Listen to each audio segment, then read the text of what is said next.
أنا الكوباية البلاستيك السخونية بتخليني أسرب مواد سامة في مشروبك. اشرب في ازاز أو فخار أأمن. أنا طاسة التيفال طالما اتخدشت ارميني فوراً. الطبقة اللي بانت تحت بتطلع سموم في الأكل مع النار. أنا الكوباية الأزاز لو صبيت فيا حاجة بتغلي مرة واحدة هنفجر في وشك. استخدمي مج حرات. أنا طبق الفوم معمولة للأكل البارد، بس الأكل السخن بيسيحني ويخليني أفرز مواد مسرطنة في أكلك. أنا كيس البلاستيك، الأكل السخن بيخليني أتفاعل وأنقل مواد كيماوية للأكل. هات علبة معاك وانت بتشتري. أنا ورق الفويل، إياك تدخلني الميكروويف هعكس الموجات وأعمل شرار ونار وممكن أفجر الجهاز. أنا ورقة الجرنال، حبر الطباعة فيه رصاص سام. بلاش تطلعي عليا البطاطس والطعمية السخنة. أنا طبق الميلامين شكلي شيك بس غشاش.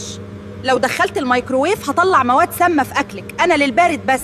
مش أي حاجة يتحط فيها أكل. بلاش تضحي بصحتك. وشير الفيديو، خلي الكل